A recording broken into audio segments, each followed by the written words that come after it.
सभी को राम राम।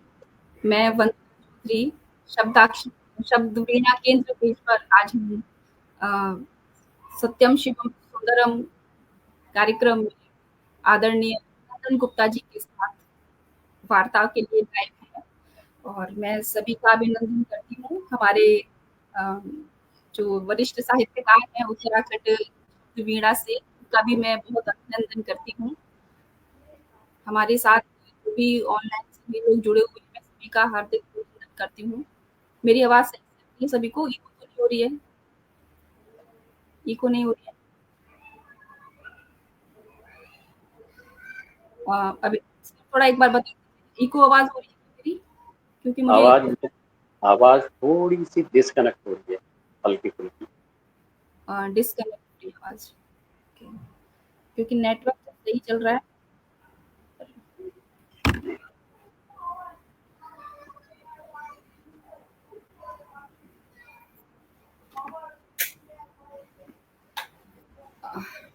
कोई नहीं, माँ सरस्वती से प्रार्थना करेंगे कि वो सिग्नल और वो सारी चीज़ें अवरोध हैं हटा दें। जी जी जी। अ, जी।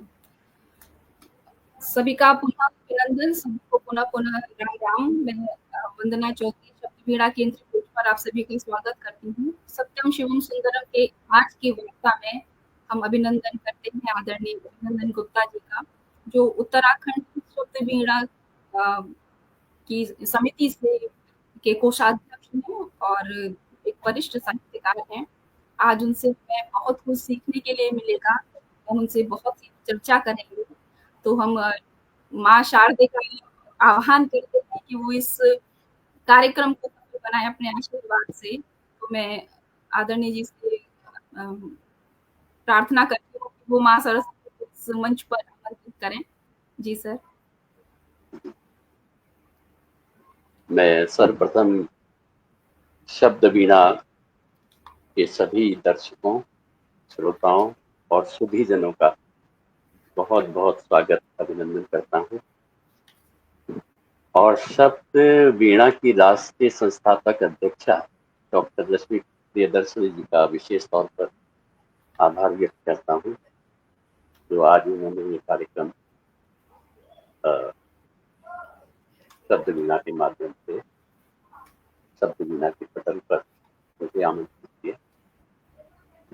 मैं प्रारंभ करता हूँ प्रभु श्री राम जी के नाम से। जी। सीतानाथ समारंभाम श्री रामानंदार्य मध्यमाम अस्मदाचार्य पर्यंताम वंदे श्री गुरु परंपराम। वंदना चौधरी जी का भी बहुत बहुत स्वागत है और इसके जी। साथ ही मैं ज्यादा समय न लेते हुए माँ शारदे की एक वंदना, जो स्वरचित वंदना है, वो मैं प्रारंभ में रखकर फिर विधिवत कार्यक्रम जैसा वंदना जी चाहेंगी उस प्रकार से चलेगा। जयति जयति जयति जयति जयति माँ सरस्वती, जयति जयति जयति जयति जयति माँ सरस्वती।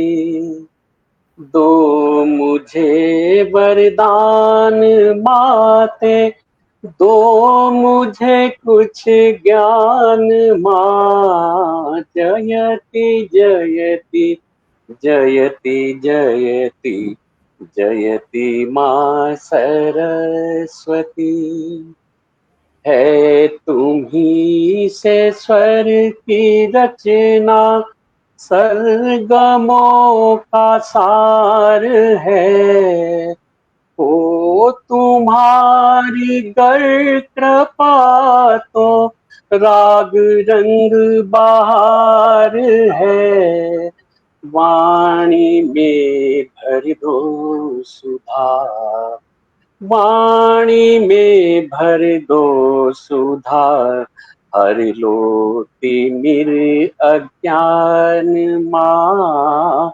जयति जयति जयति जयति जयति माँ सरस्वती। मैं करूं वंदन हे माँ, करो अभिनंदन स्वीकार।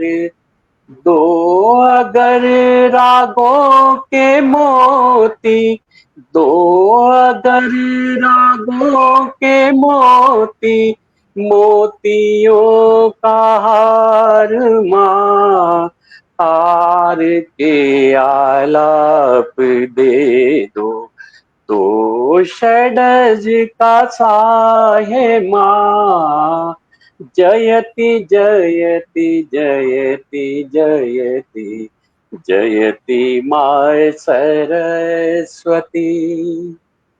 लेखनी में सार दो माँ, दो विधाओं का गगन। लेखनी में सार दो माँ, दो विधाओं का गगन। मंत्रों से गुंजित दिशाएं, मंत्रों से गुंजित दिशाएं, हो ऋचाओं में मगन। ढूंढ कर शब्दों के सागर से विपुल भंडार माँ, जयति जयति जयति जयति जयति माँ सरस्वती। दो मुझे वरदान माते, दो मुझे कुछ ज्ञान माँ, जयति जयति जयति जयति जयति माँ सरस्वती। धन्यवाद। अब मैं वंदना जी को जय माइक सौंपता हूँ। माँ सरस्वती का इतनी सुंदर वंदना आपने की, उसके लिए माँ सरस्वती की ही कृपा है जो हम सब इतना लिख पाते हैं, और उनकी मर्जी के बिना, उनके आशीर्वाद के बिना एक इंसान कलम भी नहीं चला सकता और एक इंसान बोल भी नहीं सकता। तो हम उनका धन्यवाद देते हैं। इस मंच पर हमारे साथ नंद किशोर जोशी जी जुड़ रहे हैं, आदरणीय रश्मि प्रियदर्शिनी जी हमारे साथ जुड़ी हुई है। मैं सभी का अभिनंदन करती हूँ। और जिस तरह से कहते हैं कि जो अंतर मन के भावों को हृदय से बोल देता है, जो अंतर मन के भावों को हृदय से बोल देता है, छिपे मन के रहस्यों के जो पट भी खोल देता है, बनाता है जो कविता को निज शब्द से लिखकर, सहज भावों की नगरी में हृदय पर तोल देता है। तो इसी तरह से कवि, हर साहित्यकार, हर रचनाकार अपने भावों को, समाज के दर्पण को इस अपनी कलम से जो लिखता है, वो समाज के लिए एक दर्पण बन के हो जाता है। मैं आदरणीय अभिनंदन जी का बहुत आभार प्रकट करती हूँ कि उन्होंने हमें समय दिया। आदरणीय लक्ष्मी प्रियदर्शिनी जी को मैं पुनः प्रणाम करती हूँ कि वो ऐसे ऐसे रत्न हमारे लिए ढूंढ कर आते हैं कि जिनसे हमें बहुत कुछ सीखने को मिलता है। एक आपके थोड़ा सा परिचय में आपके बारे में थोड़ा सा बता देती हूँ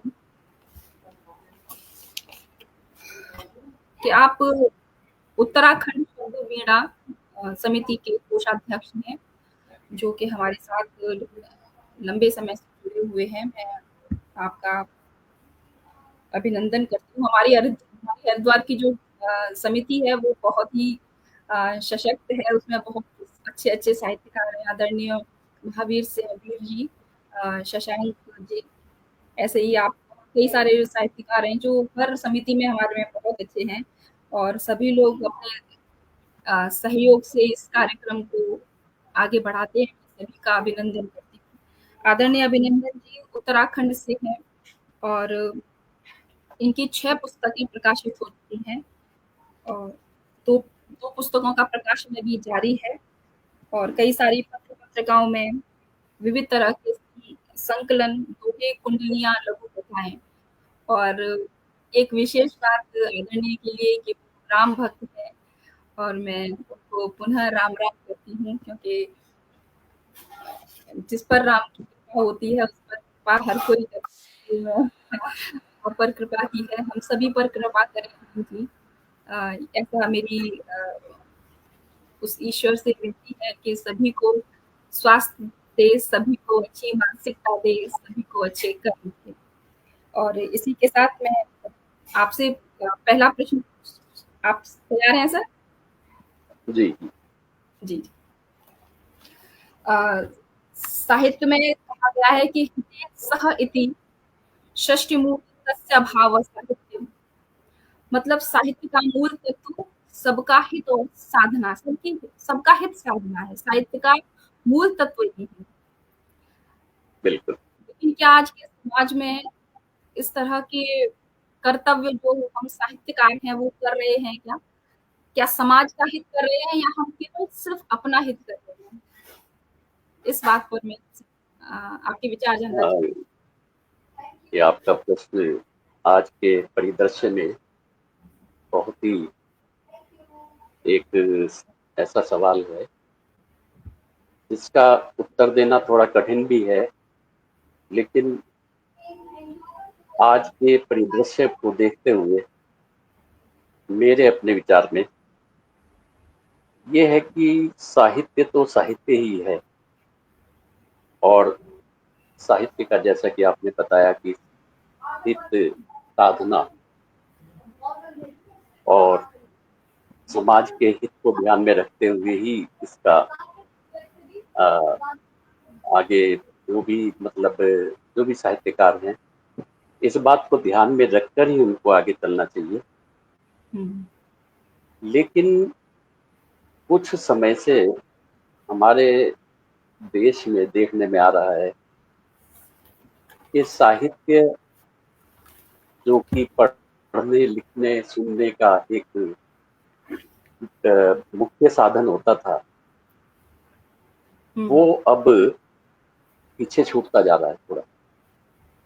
जो हमारी नई पीढ़ी है वो साहित्य में रुचि नहीं रख पा रही, तो इसके कारणों को हमें ढूंढना होगा, हम साहित्यकारों को सबको मिलजुल कर, क्योंकि इतना समृद्ध हमारा साहित्य है, हमारी संस्कृति है, हमारा सनातन है।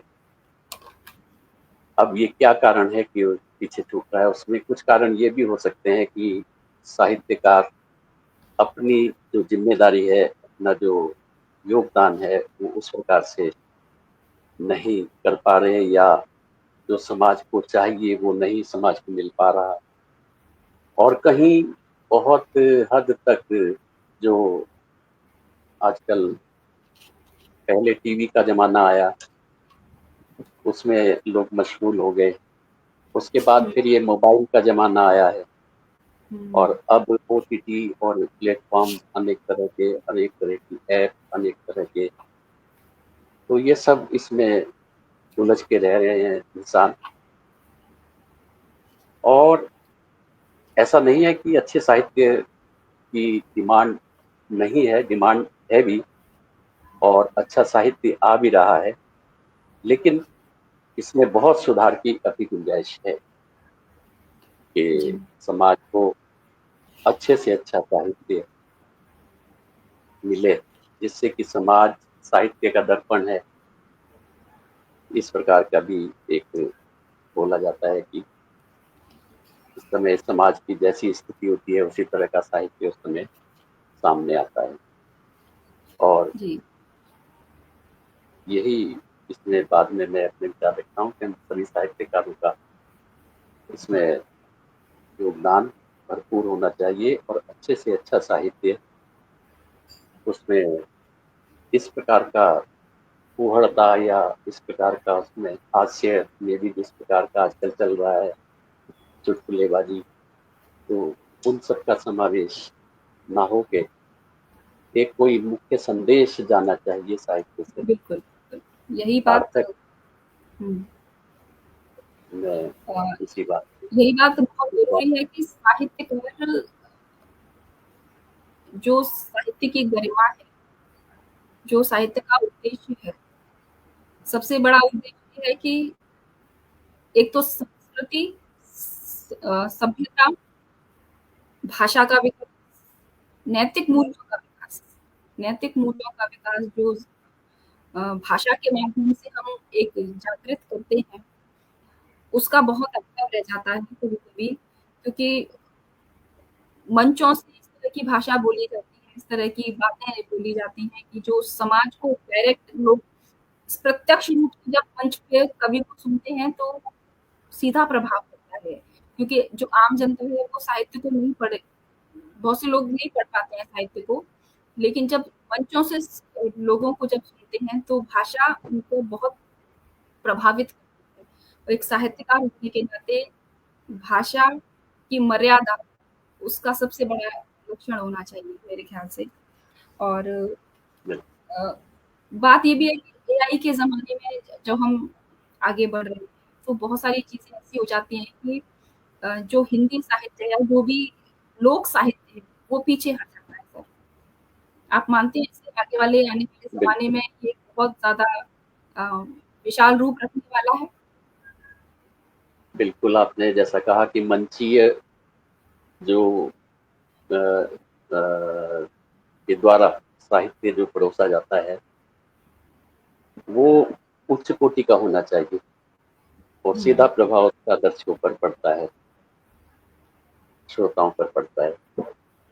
लेकिन आज के परिदृश्य में देखा जा रहा है कि उस प्रकार का उसका अभाव है, तो इसमें सुधार की बहुत गुंजाइश है।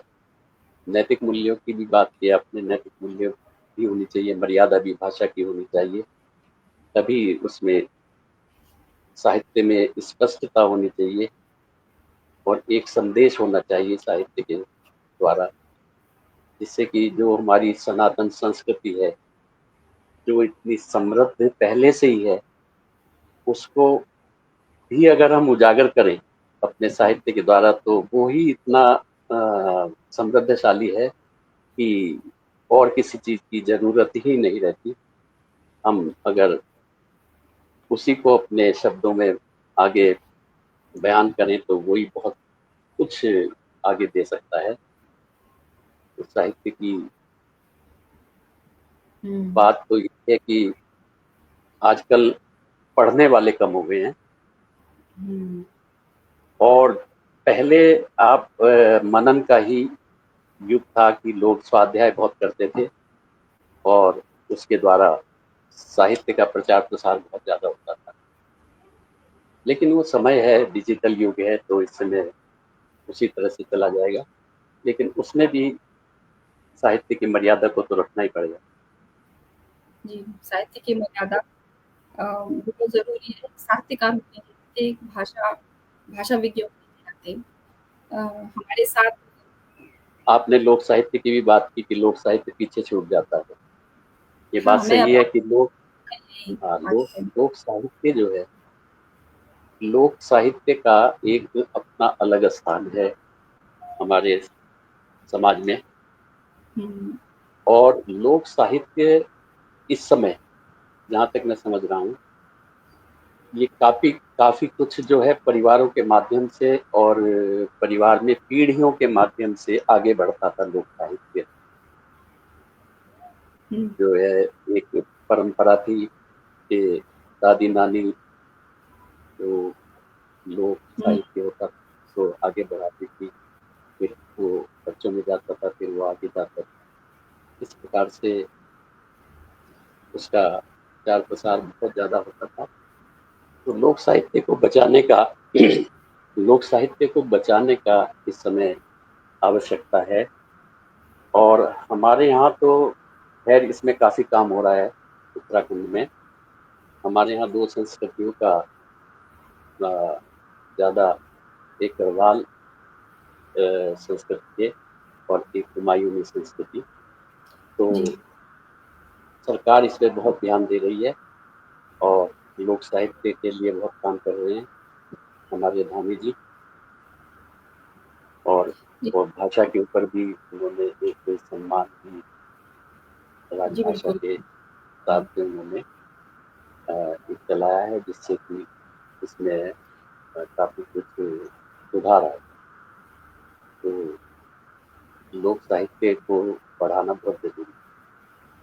ये विधा जी, अपने आप में एक क्योंकि लोक साहित्य जीवंत विधा है। हाँ, लोक साहित्य जो जुड़ा हुआ है हर राज्य की अपनी सांस्कृतिक भाषा के साथ, उसकी क्षेत्रीय भाषा के साथ। और जब हम हिंदी के विकास की बात करते हैं तो कहीं न कहीं इन सब चीज़ों को पीछे मतलब कहते हैं ना कि हम उसे एक तरीके से साइड में कर देते हैं, उनको एक कोने में कर देते हैं। लेकिन जब हम हिंदी साहित्य की बात कर रहे हैं तो हिंदी का मतलब ये है कि सभी भाषाओं का समावेश, क्योंकि हिंदी सभी भाषाओं को लेकर चलती है। तो ये हम सभी का दायित्व बनता है कि जो क्षेत्रीय भाषा के लोग हैं, जो साहित्यकार हैं, हमें उनको भी आगे अपने साथ लेकर आगे बढ़ना चाहिए। और हमारे साथ उत्तराखंड के प्रदेश अध्यक्ष आदरणीय कबीर सिंह अमृत जी जुड़े हुए हैं और मेरी प्रिय दीदी डॉक्टर प्रीति जी जुड़ी हुई हैं। सभी को प्रणाम करती हूँ और हमारे साथ इस तरह के लोग जुड़े हुए हैं कि जब आप उनसे जुड़ते हैं, जब आप उनको सुनते हैं और जब आप उनको व्यावहारिक जीवन में जब आप उनसे मिलते हैं तो आपको लगता है कि साहित्य में इसी तरह के लोग होने चाहिए, जो हर तरह से सोचें। ये नहीं कि सिर्फ मुझे आगे बढ़ना है, वो हर किसी को लेकर चलती हैं। मैं आदरणीय महावीर सिंह अमृत जी के बारे में बोलना चाहती हूँ कि जब आप उनका साहित्य सुनेंगे, जब आप उनका साहित्य पढ़ेंगे, तो आपको सच में लगेगा कि एक साहित्यकार किस-किस तरीके से, किन-किन मापदंडों से सोचता है। वो समाज के लेकर, नैतिकता को लेकर, संस्कृति को लेकर और जितने भी पक्ष हैं, जितने भी पहलू हैं, उन सभी पर उनकी रचनाओं को जब आप सुनेंगे तो आपको लगेगा कि इतना गहरा हमने क्यों नहीं सोचा। इतनी समृद्ध उनकी लेखनी है। मैं जब भी उनको सुनती हूँ, मुझे ऐसा लगता है कि काश मैं भी ऐसा लिखने लग जाऊँ। मुझे भी माँ सरस्वती कुछ ऐसी कृपा करें, तो मैं पुनः उनको प्रणाम करती हूँ, अभिवादन करती हूँ। और हमारी जो संतोष स्मृति जो जुड़ी हुई है उनकी जिंदा दिली को मैं हमेशा नमन करती हूँ कि काश हर किसी के अंदर, हर किसी साहित्यकार के अंदर इस तरह की जिंदा दिली और अ, अ, आगे बढ़ने की, समाज को आगे बढ़ाने की भावना होनी चाहिए। और इस तरह के साहित्यकारों की ज़रूरत है हमारे समाज में। हमारे साहित्य के लिए इस तरह के लोग ज़रूरी होने चाहिए। आदरणीय मैं मुझे मुझे पता आपको पता चला था कि आदरणीय जो हम श्री उनका नाम शायद रामभद्राचार्य जी है ना, आपके जो गुरु हैं। जी, जी। जी, हाँ, जी, जी। आपके जो गुरु हैं, तो आप अध्यात्म में बचपन से आए थे या अध्यात्म का जो परिप्रेक्ष्य होता है आपके परिवार का, वो आपको बचपन से मिला है या आपको जैसे कहते हैं ना कि धीरे-धीरे जब भगवान की कृपा होती है तो अध्यात्म में आप निकलने लग जाते हैं। तो ये मेरा एक प्रश्न बस अध्यात्म के लिए है कि आप कैसे मतलब अध्यात्म में इतना आगे बढ़े हैं कि इतने महान संतों का आपको सानिध्य प्राप्त हुआ है? मैं बड़ा सौभाग्यशाली हूँ जी। कि मेरा जन्म एक ऐसे परिवार में हुआ जिन्होंने भारत की जो सनातन धर्म की पालना जिस परिवार में बहुत अच्छे से की जाती थी। हुँ। मेरे दादाजी भी बहुत धार्मिक प्रवृत्ति के थे और जब सुबह के समय 4 बजे वो रामायण का पाठ करते थे, तो मैं उस अच्छा। समय 5 वर्ष का होता था, तो मेरे कानों में जब वो चौपाइयाँ रामायण की पड़ती थी, तो मेरे रोम-रोम में खड़े हो जाते थे रोम-रोम। तो तभी से मेरा आकर्षण जो है आध्यात्म की तरफ बचपन से ही कुछ प्रभु राम की ऐसी कृपा हुई। और हुँ। फिर 89 में हमारा साक्षात्कार हमारे परम आदरणीय प्रातः स्मरणीय परम पूज्य और आज विश्व के धर्म ध्वजाधारक एक सनातन हुँ। धर्म के जो एक ध्वजवाहक के रूप में हमारे सामने हैं ऐसे हमारे गुरुवर हुँ। उनसे हुआ और तब उनके साथ दीक्षा ली। हमें तब ये भी नहीं मालूम था कि अ, एक गुरु की क्या हुँ। अहमियत जीवन होती है। में उपयोगिता होती है। बिल्कुल, तो फिर बिल्कुल। धीरे-धीरे हमें ज्ञान हुआ। और एक बार का मैं आपको संस्मरण सुनाता हूँ। अच्छा, हम धार्मिक यात्रा पे गुरुजी के साथ थे। चारों धाम के, जो उत्तराखंड के जो इतने सुंदर हमारे यहाँ बद्रीनाथ धाम, केदारनाथ धाम, गंगोत्री हुँ, धाम, ज्योतिर्लिंग धाम। तो उस यात्रा में गुरुवर का हमें साथ मिला पूरा-पूरा। 10 दिन हम लोगों ने यात्रा की। तो वहाँ पर गुरुजी का कथा का भी कार्यक्रम बद्रीनाथ में था। तो अच्छा, वहीं से मेरी लेखनी में अच्छा। काम करना शुरू किया। तो तो वहीं से क्रम। लेखनी आपकी बाद में आई है? लेखनी का हाँ, जो ये क्रम समझिए आप, लगभग 2007 में शुरू। अच्छा, तो वो भगवान की कृपा होती है, भगवान का ही आशीर्वाद हुँ, होता है जो हम लिख पाते हैं। सबसे सबसे पहला भजन जो आया, वो ये था कि मेरे गुरुवर बड़े अनमोल, राघव अच्छा, की जय जय बोल। सुना दीजिए, अपना भजन सुना हाँ, दीजिए। 2 लाइनें मैं सुना देता हूँ इसकी। पूरा सुना दीजिए। पूरा तो शायद, अच्छा, जितना भी है। हाँ, मैं 2 लाइनें इसकी सुना देता हूँ। हुँ, मेरे गुरुवर बड़े अनमोल, राघव की जय जय बोल। मेरे क्या गुरुवर बड़े अनमोल, राघव की जय जय बोल।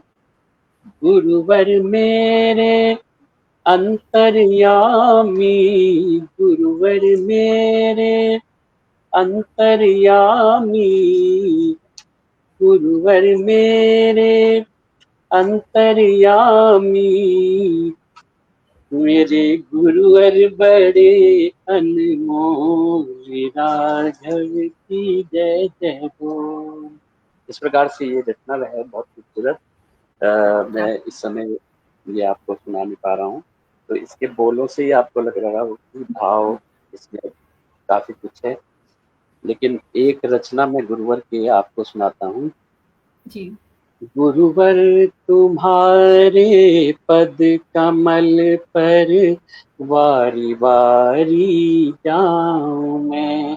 मन से, हुँ, वचन से, धर्म से, सद्कर्म से बंध जाऊं मैं।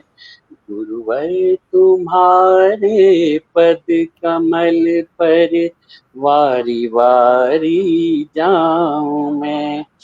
गुरुवर तुम्हारा रूप सत्यम है, शिवम है, सुंदरम।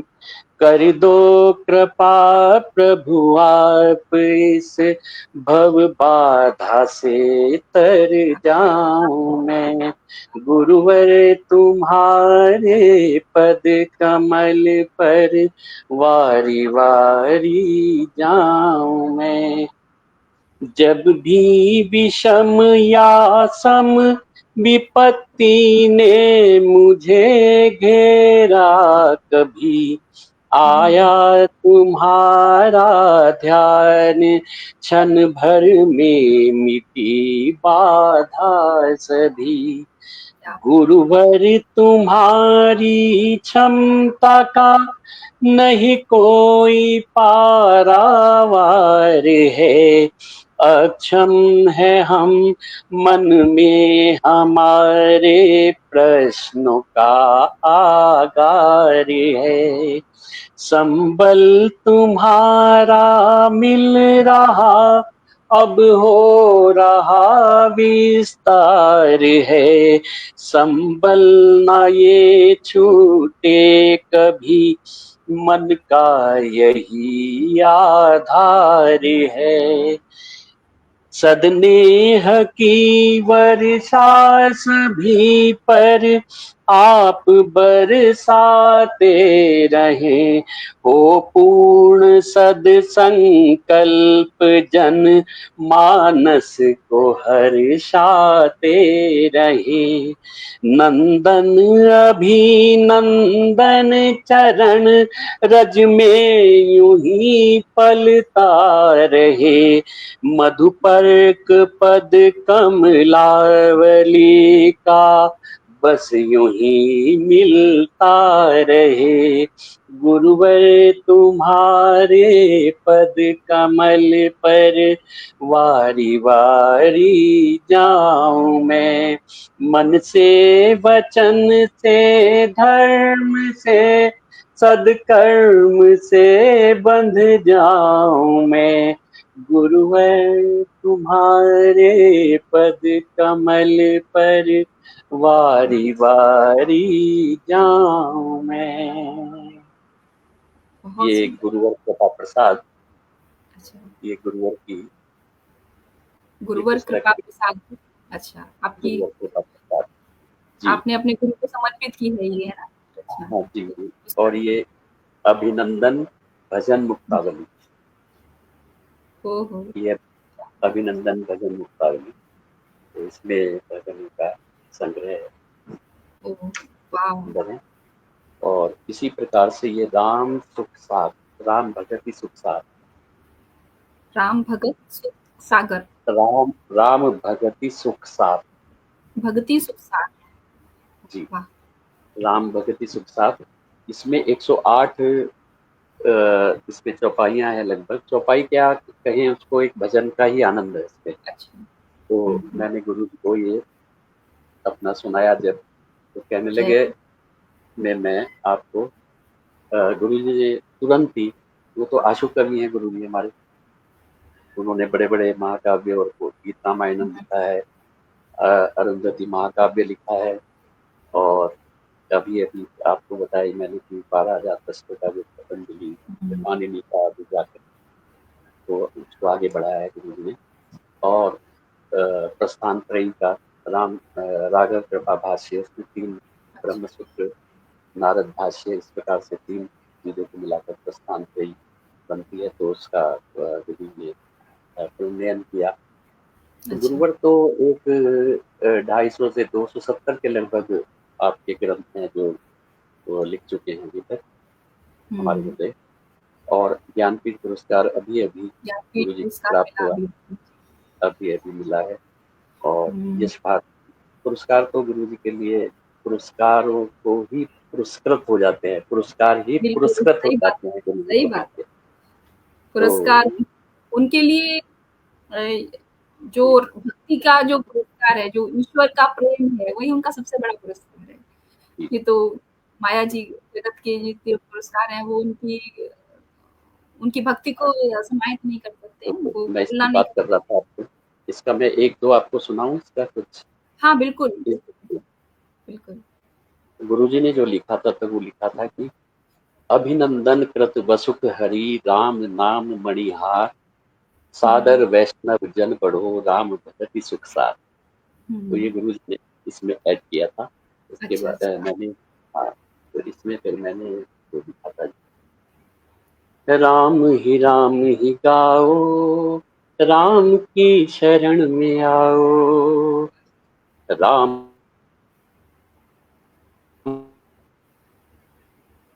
मन लाया, रामानंदाचार्य चरण ने राम नाम फैलाया। राम भद्र गुरुवर्य सुधारस, पदम पुत्र ने पाया।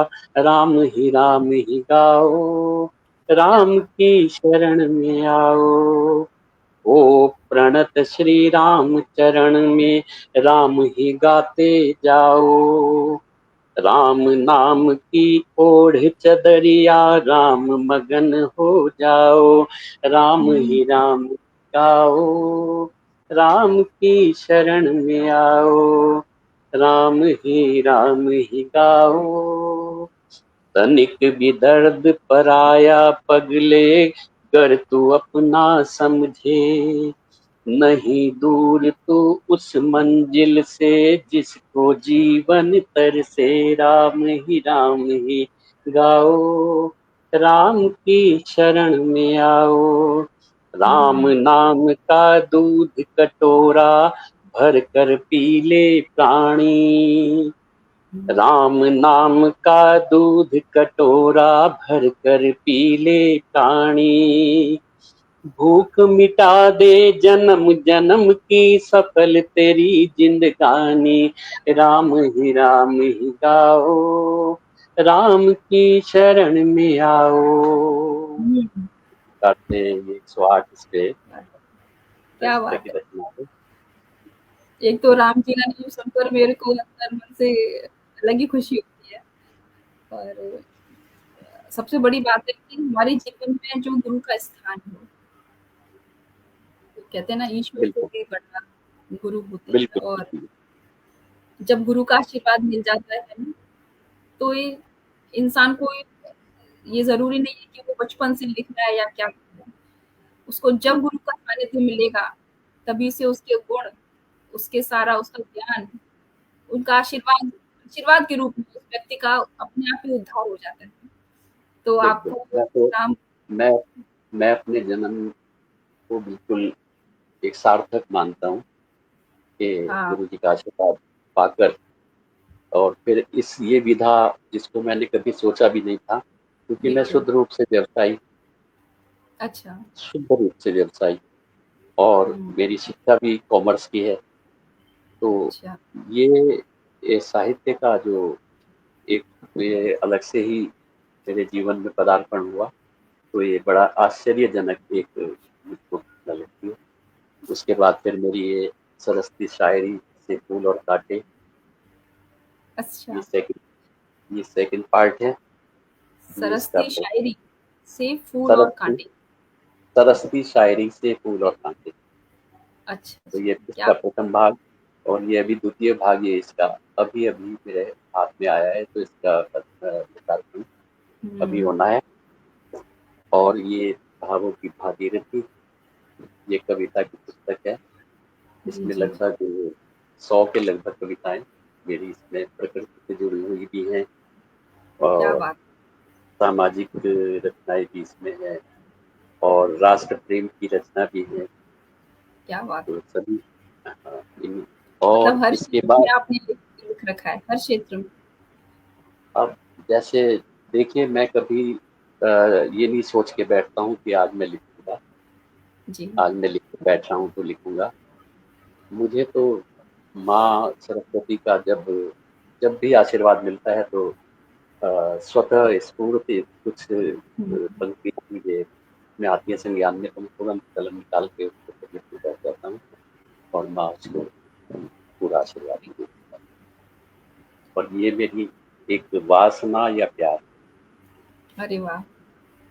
ये तो बहुत ये मेरा ज़रूरत है इस तरह की किताबों का आज ये के मेरा ज़माने में। ये मेरा कि गद्यांश है। और ये हुँ, आजकल के जो बच्चे जो सही बात है। समझते ही नहीं है कि क्या उसमें हो रहा है आजकल। हाँ, आप देख रहे हैं चारों तरफ बहुत ही समाज में विकृतियां फैल रही है, तो वो सब बिल्कुल। जो है इसी कारण से ये सब हो रहा है। तो इसको ध्यान में रखते हुए मेरे ध्यान में एक दिन आया कि इस पे तो काम थोड़ा बहुत करना चाहिए, और वो काम हुआ भी है। समाज के सामने है एक पुस्तक, वो ही इसका आकलन करेंगे कि क्या है। और इसका मैंने ये एक अनुवाद इंग्लिश का भी इंग्लिश। निकलवाया, क्योंकि ओके, बच्चे ओके। आजकल यूथ जो है हाँ, थोड़ा उससे अट्रैक्ट होते हैं। तो इसमें इस प्रकार से ये मेरी अभी तक की पुस्तकें हैं। बिल्कुल। तो आपका अ, साहित्य इतना समृद्ध है कि हर क्षेत्र में आपने लिख रखा है। और सबसे बड़ी बात कि जो लेखन है वो समाज के हित में भी है।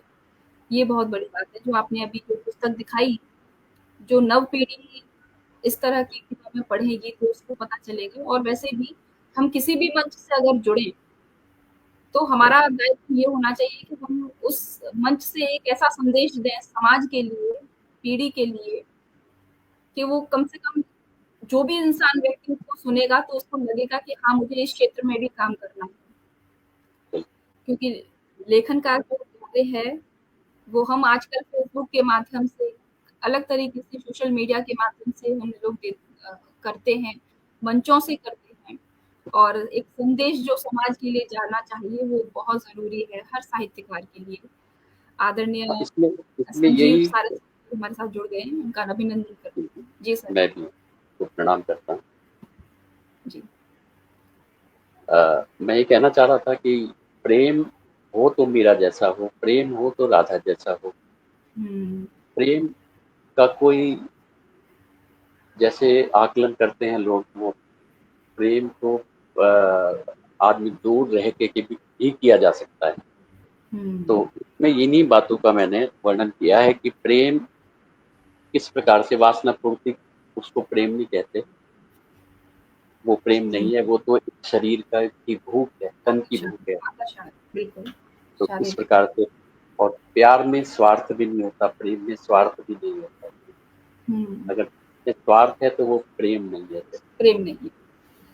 तो इस प्रकार का इसमें वर्णन है, और बच्चे अगर इसको पढ़ेंगे, और प्रेम एक छलावा भी है, तो इसमें ये तो इससे मुझे बहुत आशा है कि ये समाज में बहुत अच्छा एक संदेश देगी पुस्तक। और आज मुझे आपने अवसर दिया शब्द वीणा से मैं अपनी बात को कहने में समर्थ और कह पा जी, रहा हूँ।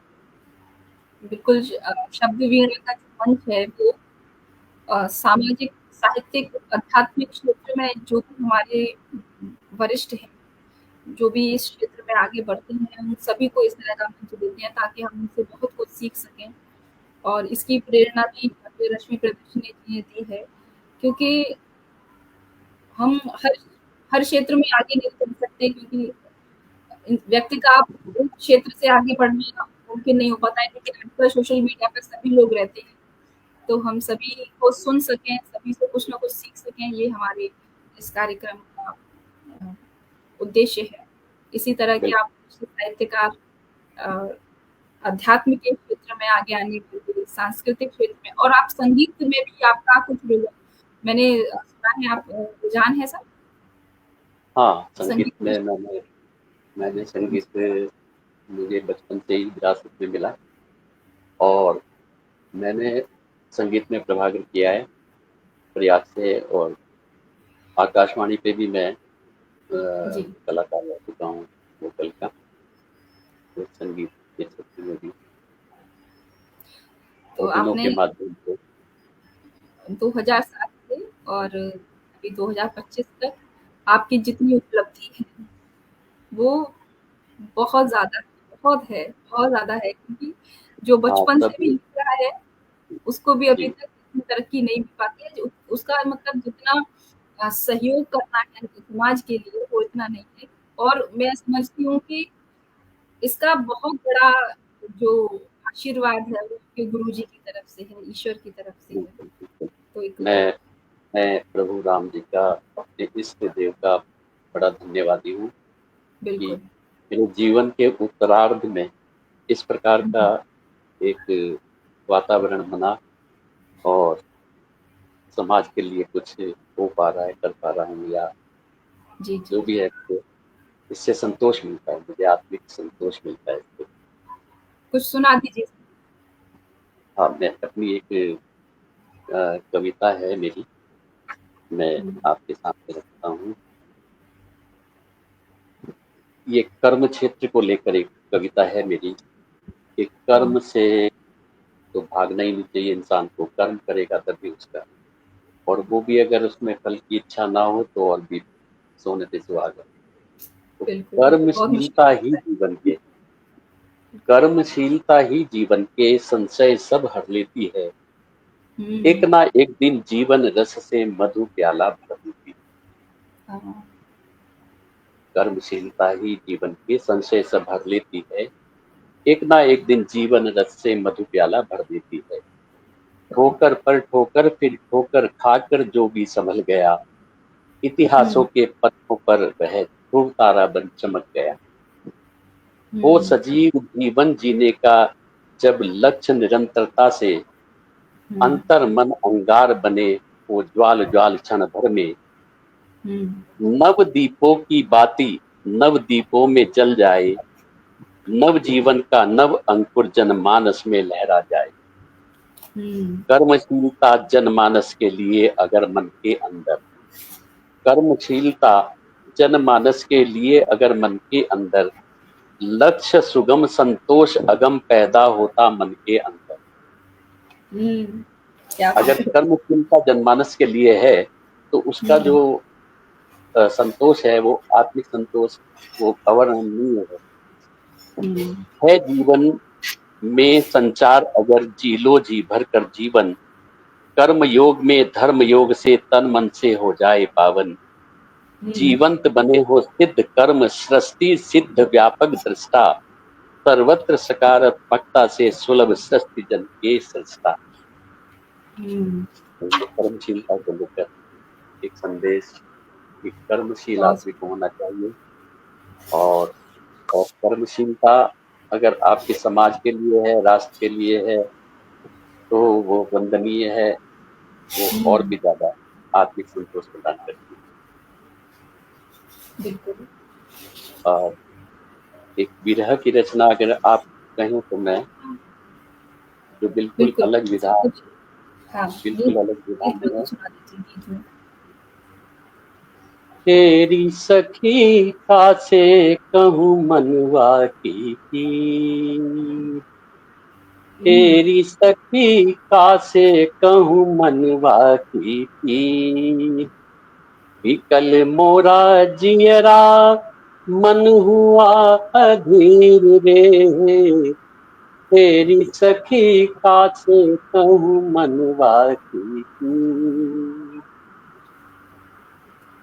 अंगना ना फूल खिले, अंगना ना खिले फूल मन माही तुझे फूल, अंगना ना खिले फूल मन माही तुझे फूल, बाट जो है दुख अखियां सांझ परे उड़े धूल, हुँ, बाट जो है दुखी अखियां सांझ परे उड़े धूल, हरे हरे पात झरे मन नाही धरे धीर, हरे हरे पात झरे मन नाही धरे धीर, तेरी सखी का से कहूँ मनवा की पीर, हुँ, दुविधा में पड़ियो मनवा कंत नहीं आय रहे, हुँ, दुविधा में पड़ियो मनवा कंत नहीं आय रहे, तो तन संग रैन दिवस मौज माँ बिताए रहे, तो तन संग रैन दिवस मौज माँ बिताए रहे, ढाढ़स बंधाए कौन मैं तो हूँ रांझे की हीर, ढाढ़स हुँ, बंधाए कौन मैं तो हूँ रांझे की हीर, तेरी सखी का से कहूँ मनवा की पीर, क्या बात है। पी पी पपी हरटे सूख गयो कंठरी, पी पी पपी हारटे सूख गयो कंठरी, कोयल की कूक गई सावन गयो भीतरी, हुँ, कोयल की कूक गई सावन गयो भीतरी, चमके बिजुरिया गरजे बदरवा, चमके बिजुरिया गरजे बदरवा, कलेजा रहे तीर, तेरी सखी का से कहूँ मनवा की तीर, विकल मोरा जियरा मन हुआ अधीर रे, तेरी सखी का से कहूँ मनवा की पीर। क्या बात है। विरह का गीत है, लेकिन अच्छा लग रहा है सुनने में कि मतलब कितना सुंदर तरीके से लिखा हुआ है आपने।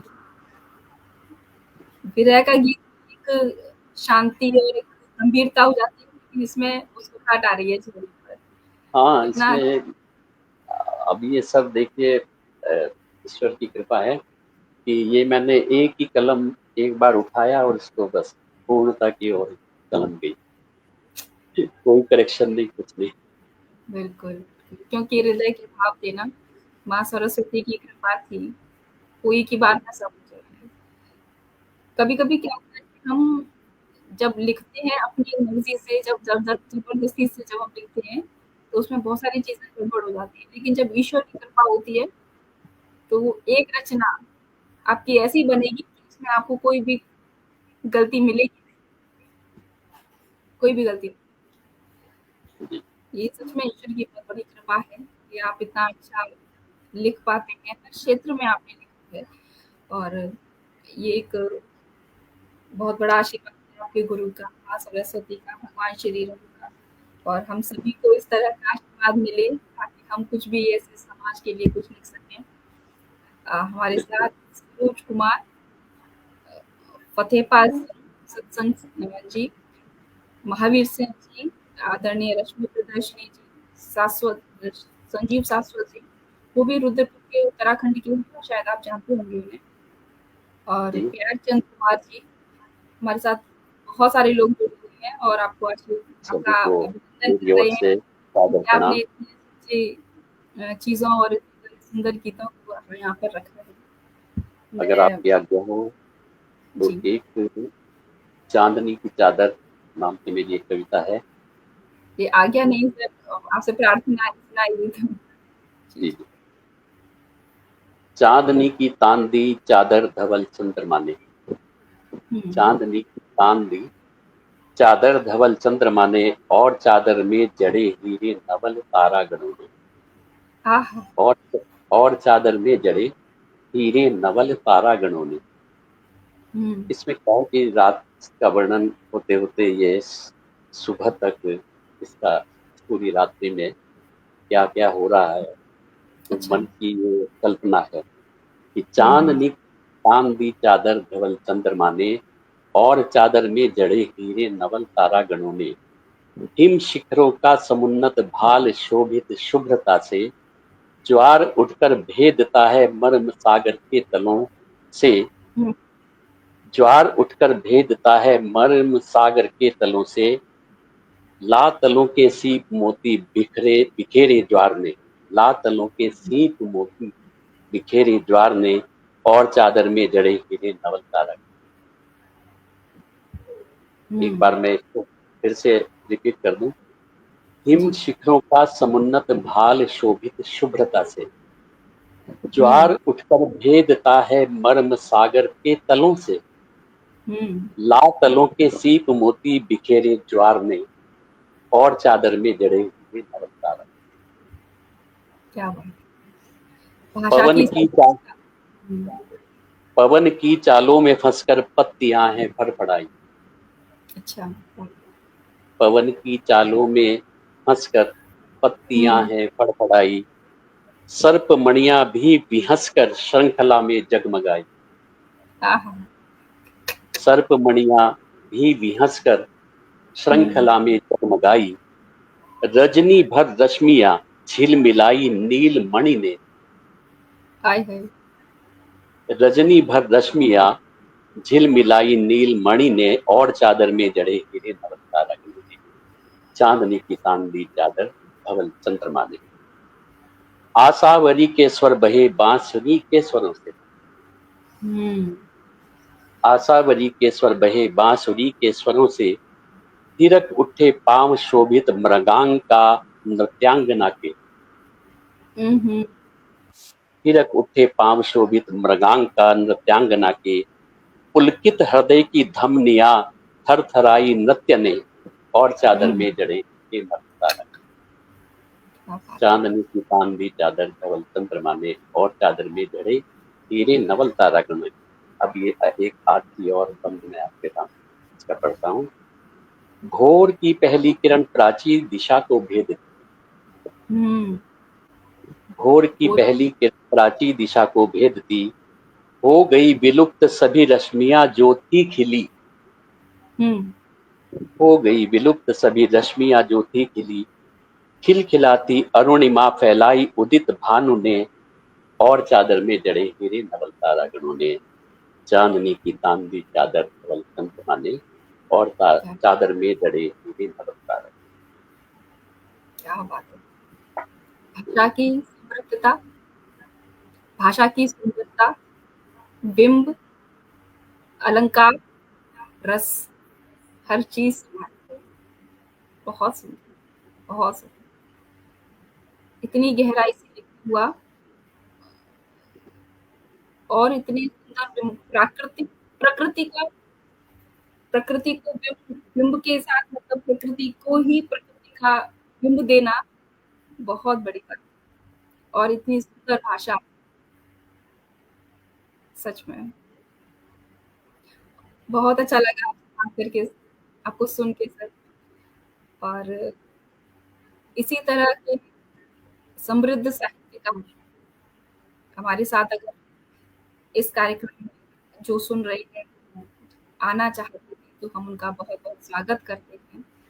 हम चाहते हैं कि हम इस तरह से आपके जीवन के अनुभव को, आपके जीवन के साहित्य को लोगों के सामने रखें।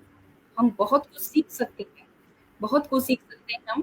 और हम यही, इसी वजह से हमारे इस कार्यक्रम का उद्देश्य है कि हम सिर्फ साहित्य के साथ नहीं, सामाजिकता के साथ, अध्यात्म के साथ, संगीत के साथ, इन सभी चीज़ों से जब हम कुछ ना कुछ निकालेंगे, तो हमारी अंदर की जो उन्नति होगी, वो एक अलग ही तरह से होगी। और हम समाज में जाकर किसी से मिल नहीं सकते, लेकिन इस तरह के प्लेटफ़ॉर्म से हम बहुत लोगों को सुन सकते हैं, बहुत कुछ सीख सकते हैं।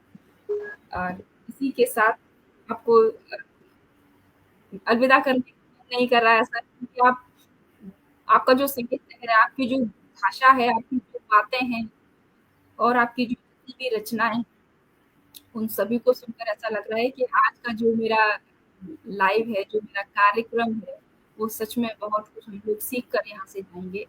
और भविष्य में अगर आपको समय होगा तो हम पुनः आपको सुनने की जिज्ञासा रखेंगे सर। हाँ, मेरी अभी गज़ल की विधा और शायरी की विधा, जी, जी। मैं ये चाहूँगा कि अगला अगली जब बार, भी आप हाँ, साक्षात्कार हो, बिल्कुल, तो अगली उसमें आप बार हम गज़ल और क्या बताया सर? और शायरी शायरी, हाँ, गज़ल शायरी। तो की। अगली बार हम वो वाला उसकी रखेंगे। गज़ल, क्योंकि गज़ल मुझे नहीं आती है, साहित्य में मुझे गज़ल का अंदाज़ा नहीं है, लेकिन प्रश्न मैं जी, जी। आपसे रख सकती हूँ, आपसे बहुत कुछ सीख सकती हूँ। तो आगे आने वाले समय में हम ज़रूर आपसे इस क्षेत्र में भी बात करेंगे, साहित्य की गज़ल के क्षेत्र में बात करेंगे। इसी के साथ हमारे साथ जितने भी यहाँ पर लोग जुड़े हुए हैं और जिसने भी आदरणीय अभिनंदन जी को सुना है, सच में आपको ऐसा लग रहा होगा कि कितना समृद्ध साहित्य है। और ये समृद्धता भगवान की कृपा और गुरु की कृपा के बिना बिल्कुल, मिल नहीं सकती। बिल्कुल। ये मैं ज़रूर भी आप पुनः सभी शब्द वीणा के सभी श्रोतागणों को, सभी सुधी जनों को विनम्र निवेदन और बड़ी विनम्रता के साथ सबको प्रणाम करता हुआ मैं आप लोगों जी, से विदा लूँ। बिल्कुल, बिल्कुल। हम अगले रविवार को भी फिर से आपके सामने इस कार्यक्रम में उपस्थित होंगे। और जिस तरह से आपने स्नेह और प्रेम यहाँ पर अपने कमेंट के माध्यम से दिया है, उसी तरह से आप हमें अगले रविवार को भी जुड़िएगा। आपका बहुत-बहुत अवश्य। अभिनंदन है, आपका बहुत-बहुत स्वागत है। जय जय श्री राम। जय जय सिया राम।